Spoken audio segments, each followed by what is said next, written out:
This is The Blockchain Show.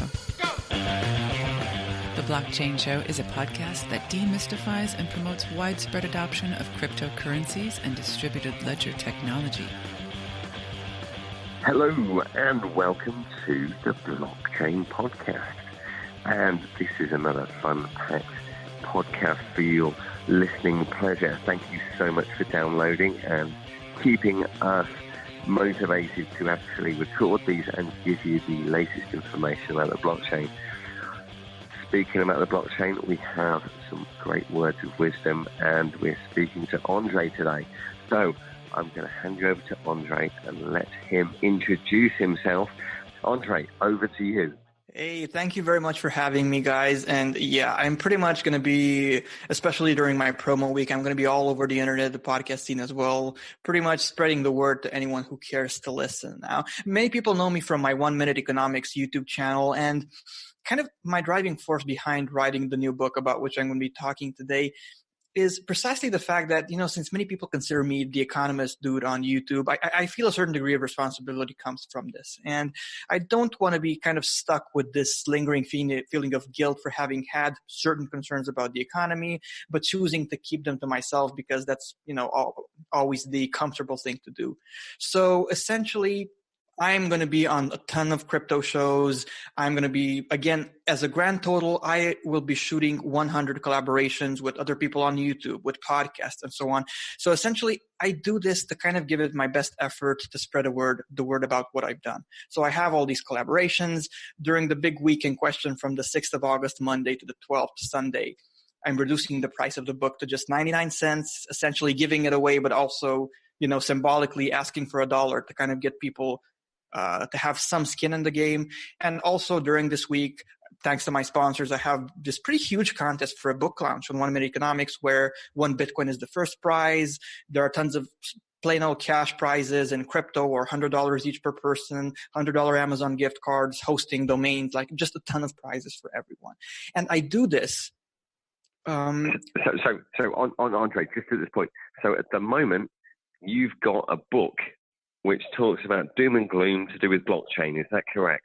I'm not exactly your average doom and gloomer. And on the contrary, on my 1 Minute Economics YouTube channel, I kind of made a name for myself as precisely this guy who puts forth balanced, well-researched economic views in an entertaining way. So I would assert, and this is one of my main messages, that when someone like myself gets worried, maybe it's time to pay attention. So I do try to do the exact opposite of doom and gloom people, who of course have come and go. And that's part of the main problem, because so many people have come to the scene with various predictions. Those didn't pan out. And I have a problem with that, because these people are essentially delegitimizing the idea of financial preparedness. They come and go. They're like, okay, I know exactly when the next financial crisis is going to start, and I'm going to tell you, just listen to me. Then that doesn't pan out. They come with another prediction. And I do the exact opposite. I tell people in a lucid, rational manner, look, these are my concerns about the economy. Each one individually is a major thing, and collectively they should give you goosebumps. But do I know exactly when disaster is going to strike? No. Do I, however, believe that if you are to do some form of meaningful preparedness today, do I believe that the risk to reward is asymmetrically in your favor? Yes, I do. And that's kind of what I'm trying to do. I'm trying to write, I've tried, and I hope I've succeeded, to write this kind of comprehensive from A to Z type guide. Like I joke with people and say that if they want to make it a goal, they can work out their biceps with this book, because I know it's probably going to be the only one of its kind that people are going to read. So what I do is I keep things logical, and I tell people, look, you don't have to become a doom and gloomer. You can do just a few simple things, especially now when nobody around you is panicking, and it's going to make a world of a difference. So that's kind of the main difference between myself and the people who I feel have kind of delegitimized the idea of preparedness. Okay, so first of all, why should we listen to you? Have you made predictions in the past? What makes you different from everybody else out there to start with? The fact that I'm maybe one of the most vocal economists when it comes to embracing his incompetence. Actually, that's what my book is to a large degree about. Because I tell people, if you are to land on your feet, you need to have the humility it takes to realize that human beings are pretty terrible at predicting the future. So yes, I have these concerns. Yes, I give you the proper historic context. I tell you this happened in the past, that happened in the past, but I cannot predict the future.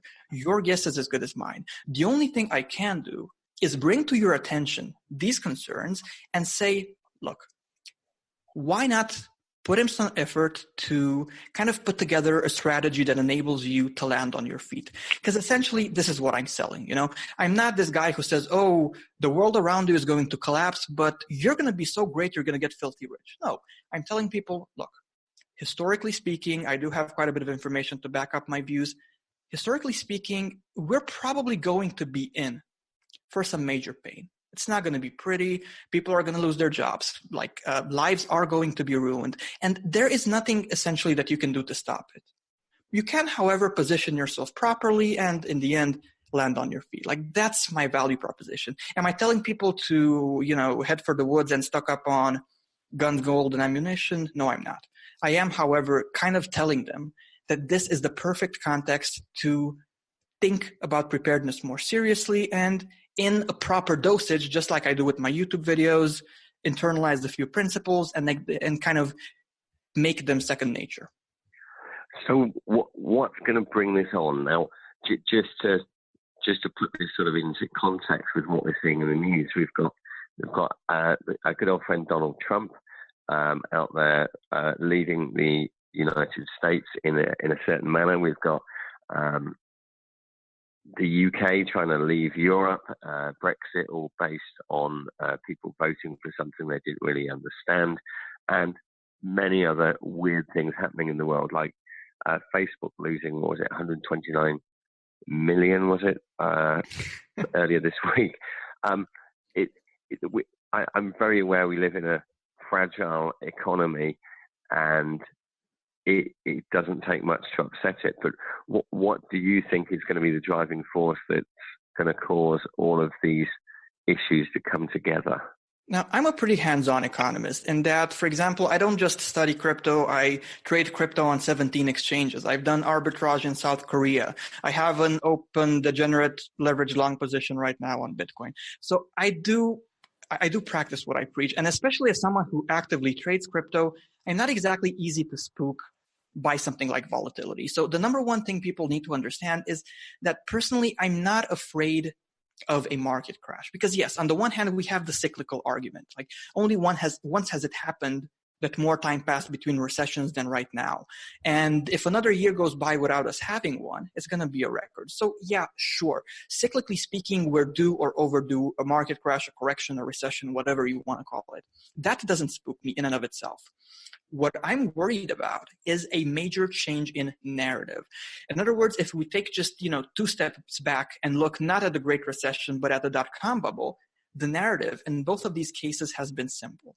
It's been, look, markets are crashing, people are panicking, but don't worry, governments and central banks are here to save the day.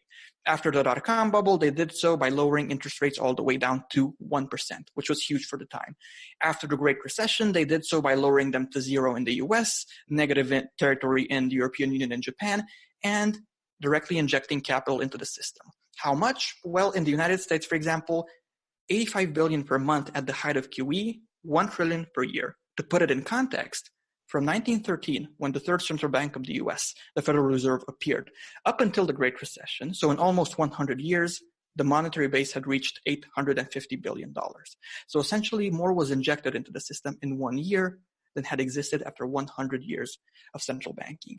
My main concern is not that we're going to have a crash. Of course we are. But what happens next? Or more specifically, what are we going to do when the narrative changes from the markets are crashing, but don't worry, governments and central banks will bail us out, to who exactly is going to bail out governments and central banks? So there's this dimension.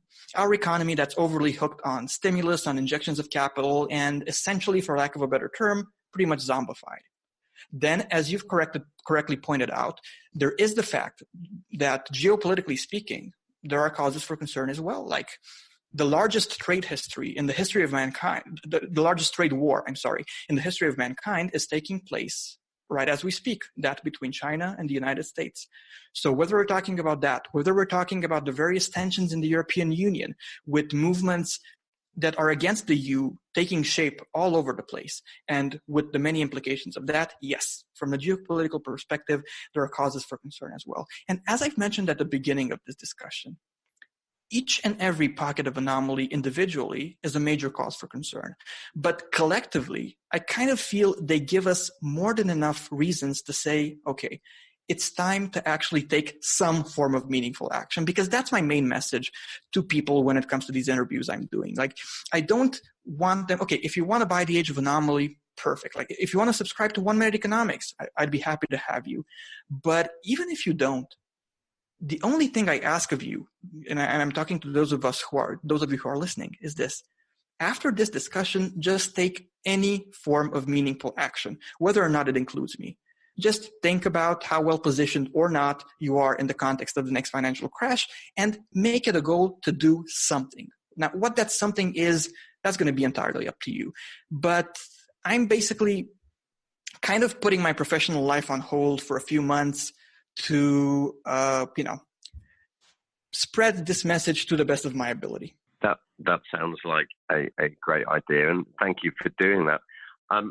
If there is a financial crisis looming, surely we should put our money into classic cars and wine. That's normally what happens, isn't it? Well, first and foremost, the number one thing I recommend to people is to not be a one-trick pony.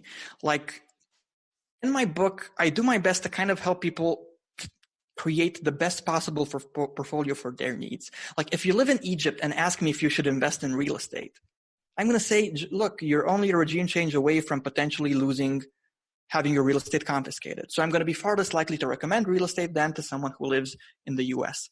The same way, it's the things I recommend, especially in the second part of my book.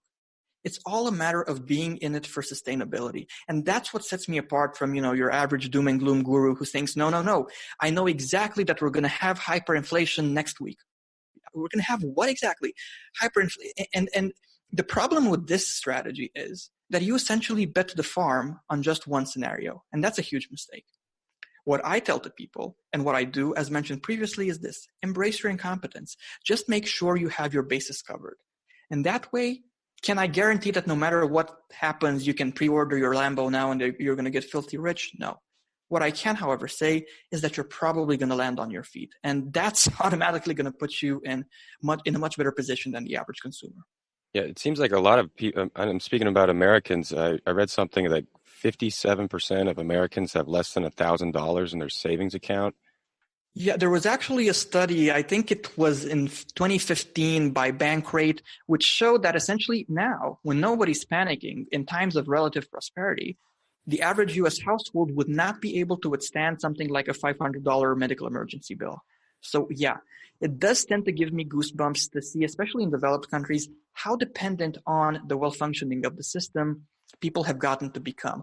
Now, as someone who grew up in Eastern Europe, I may be in a better position than those from, let's say, Western countries to understand that systems sometimes fail, because over here we've had banking collapses, we have had not hyperinflation, but we have had very high inflation. So at least I've kind of come to terms with the fact that even systems which seem robust with these many institutions which safeguard against one another, even those systems can fail. And sometimes it's precisely those systems that hang on by a thinner thread than people realize. And to a large extent, that thread is represented by confidence.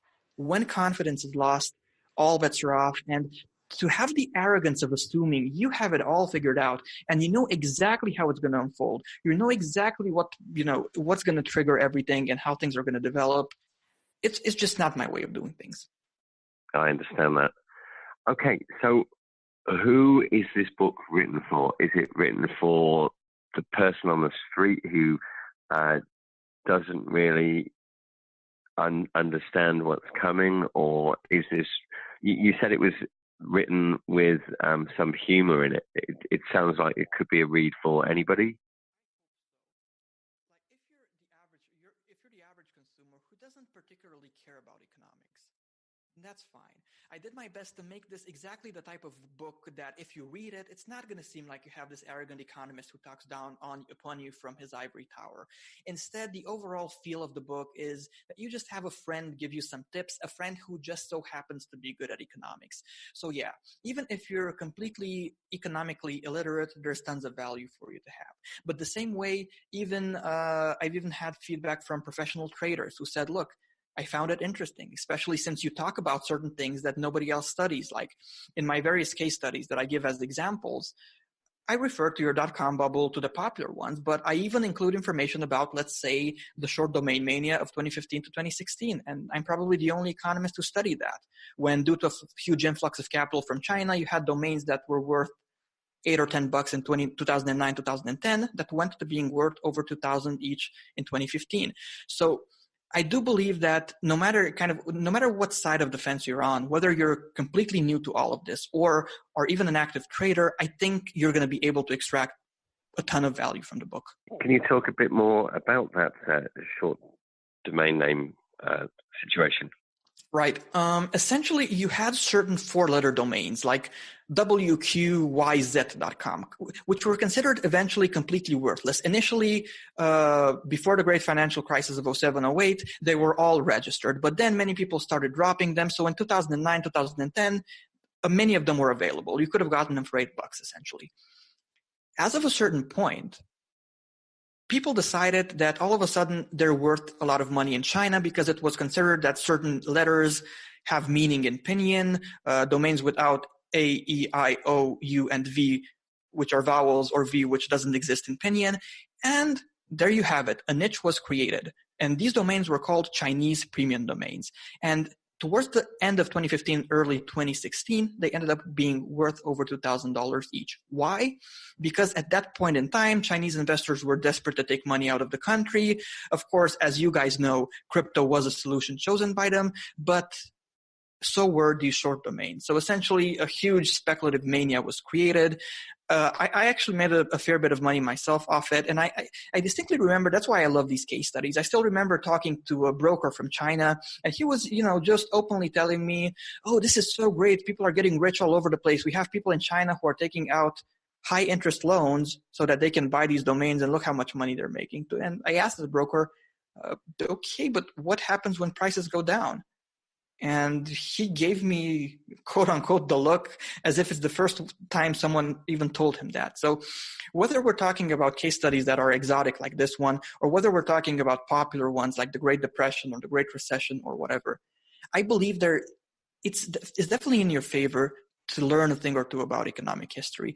And in a way that enables me not to lose my audience, I kept things entertaining. I kind of told a story. Here's what happened then. Here's what happened in 1825 when people bought a ton of bonds issued by newly created countries in South America and even paid money to buy bonds of a republic of Poyad, which that didn't even exist. It was entirely fictional. And I kind of sprinkle in these nuggets of humor, these analogies, in an effort to help people understand that even if history doesn't repeat itself, so even if things don't happen in the exact same manner, it does rhyme. And we can find common denominators, we can draw parallels. And it's precisely that exercise that's going to help us have a proper historic context, a proper foundation of knowledge. And so when keeping up on current events, when watching the news, we're no longer going to just passively stand by as if we're watching a movie. And instead, we're going to say, look, this happened today. There's a precedent for that. It happened 100 years ago, and this is what happened. It also happened 200 years ago, and that's what it led to. So I believe that if you manage to kind of internalize these things that have to do with economic history, these things don't have an expiration date. Let me just say that. Where does cryptocurrency and the blockchain fit into this? Because this is what our listeners are thinking. They're thinking, okay, doom and gloom, but where does cryptocurrency fit in? Well, my number one tip for those of us watching, and this is, again, advice from someone who actively trades crypto as well, rather than just, studies the phenomenon.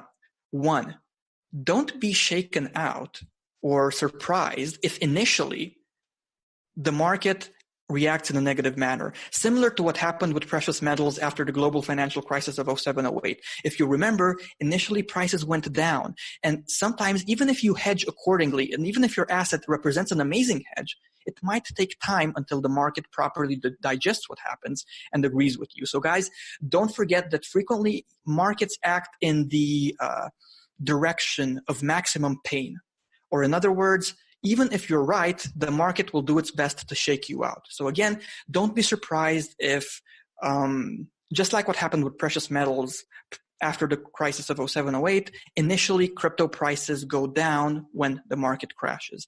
And also, number two, understand that after the next crash, we might no longer be able to say crypto in a way that encompasses everything. Because on the one hand, of course, if people see that banks are at the risk of closing down, or there are all these uncertainties about the monetary system, the average person might say, okay, it might make sense to have a little bit of exposure to Bitcoin. Will the average person say it's time to spend all my money on Dentacoin? Probably not. So I think the next financial crisis might be a good opportunity for a bit of a big divergence type situation to take place. In other words, you're going to have the best of the best in terms of cryptocurrencies, projects that are genuinely worth it, and those projects are indeed going to ultimately act as the hedge against banking uncertainties, monetary uncertainties, and uncertainty in general that they were supposed to be. But when it comes to your average pump and dump altcoin, not so much.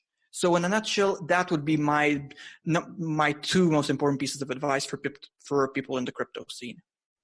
So from that and your studies, which coins are going to survive? And have you got some sort of indication or educated guess as to how many cryptocurrencies are actually going to fail during this period? Now, strictly as a trader and in the spirit of full disclosure, I have to say that I've moved to being a Bitcoin-only holder at this point, not because I'm a maximalist and believe there's no room for anything else. No, it's just because at this point in time, that's the proper play. So personally, I'm heavily into Bitcoin. I have one open leverage long position that I'm doing quite well with and holding. But the things I do believe that the things that have worked towards the end of 2017 and very early on in 2018, they're no longer going to work. It's probably not going to be a situation such as, a rising tide lifts all boats. And instead, you're going to have to do proper research because way too many people have gotten away with amazing gains without doing proper research by just hopping on bandwagons and riding pump and dump waves or whatever. I don't believe that is the ideal strategy moving forward.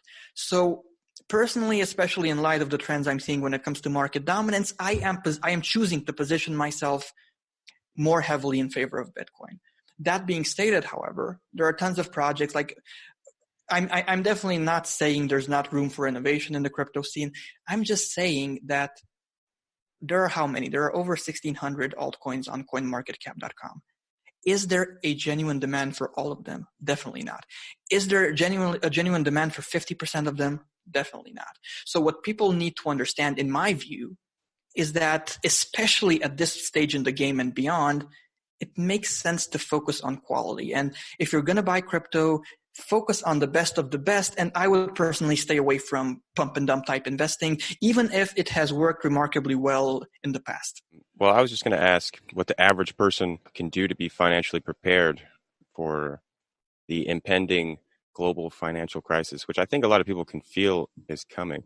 That's actually an excellent argument because, based on the people I get in touch with and who have concerns and ask me questions on my YouTube channel and whatnot, more and more individuals, even if they cannot articulate exactly what, they do have this lingering feeling that something is wrong.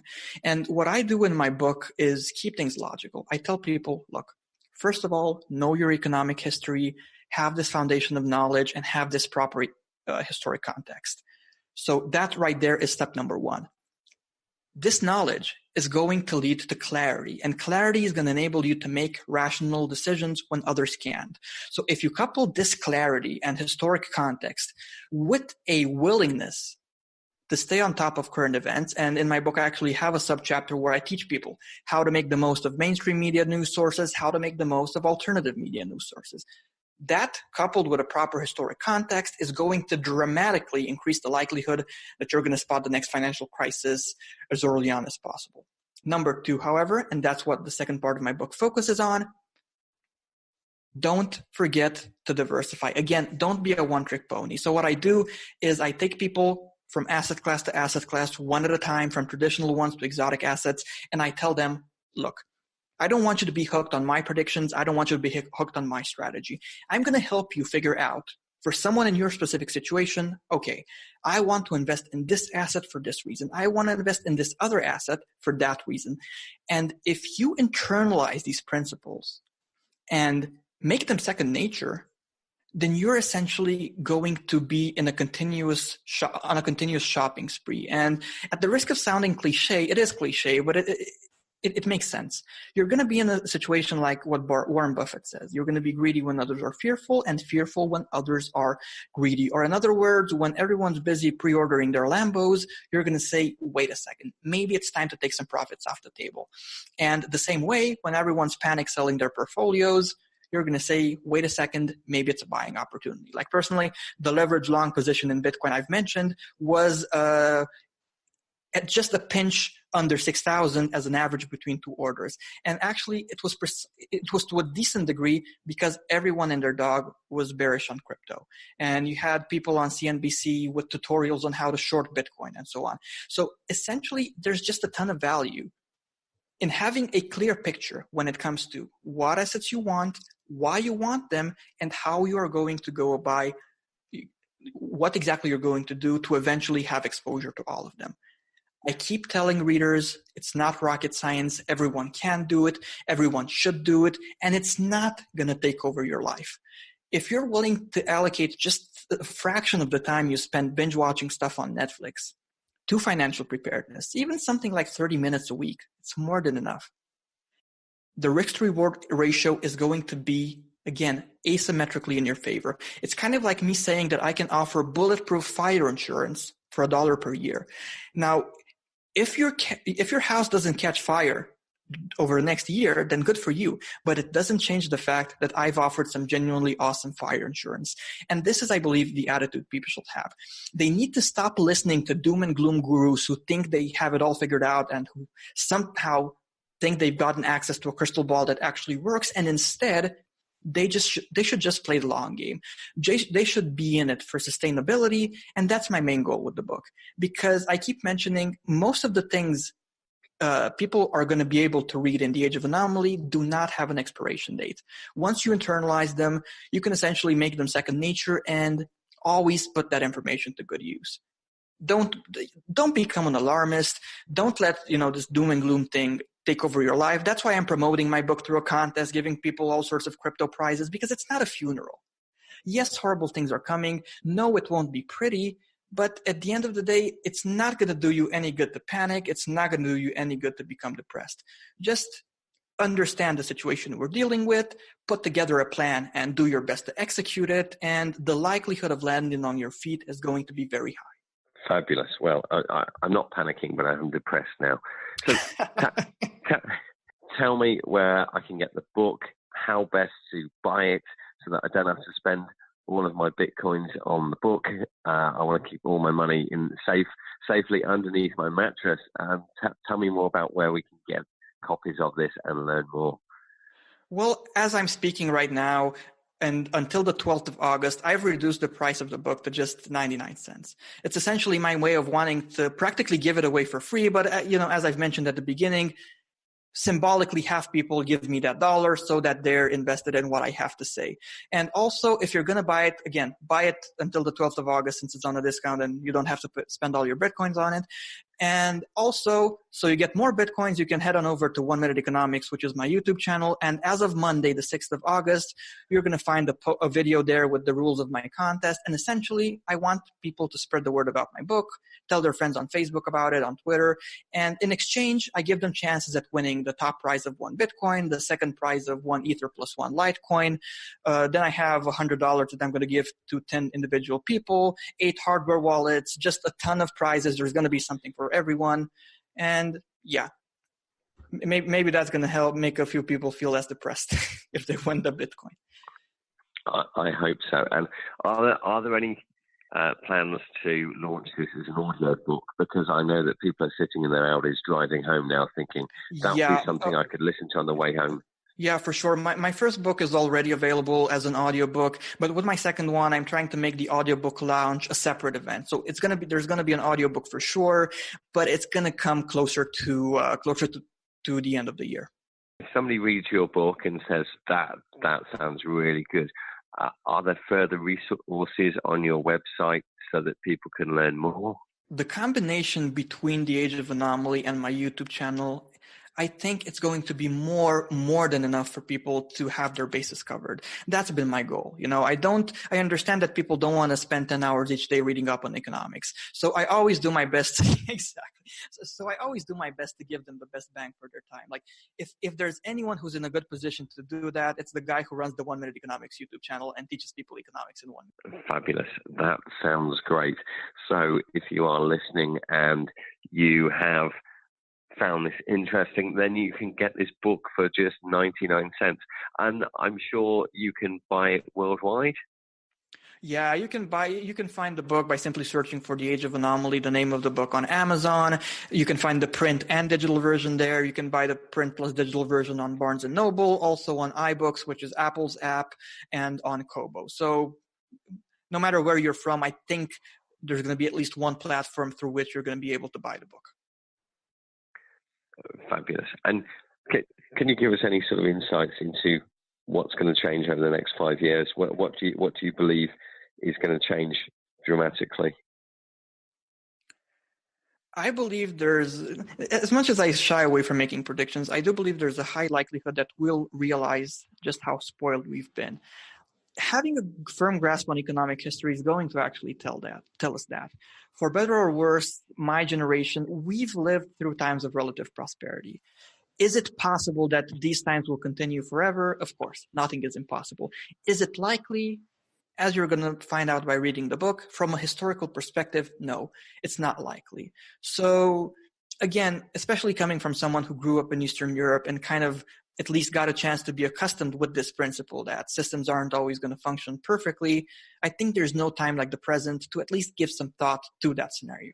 Awesome. Well, this has been a really good chat, Andrei. I look forward to finishing your book and definitely getting the audio book. And, this is really important stuff we're talking about that, sadly, I think people are just trying to avoid, but it's very important. So I appreciate you taking the time to come on and share this information with us and all of your giveaways and just engaging with our audience. So thank you.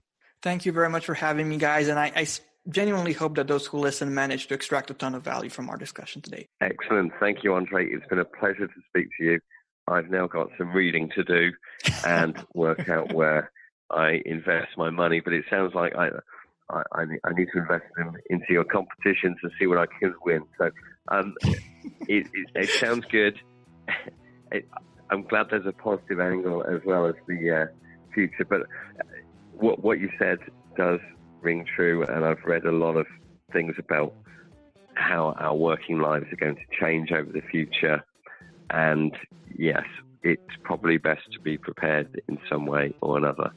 I know it sounds really boring, but let's try and look after ourselves, and I look forward to reading your book, and perhaps after we've all read your book, we'll come back and speak to you, and we may have more questions in the future, Andrei. Sure, I'd be happy to come on again. Thanks a lot, and we'll keep in touch. Thank you very much, Andrei. It's been a pleasure. Bye-bye. Bye-bye.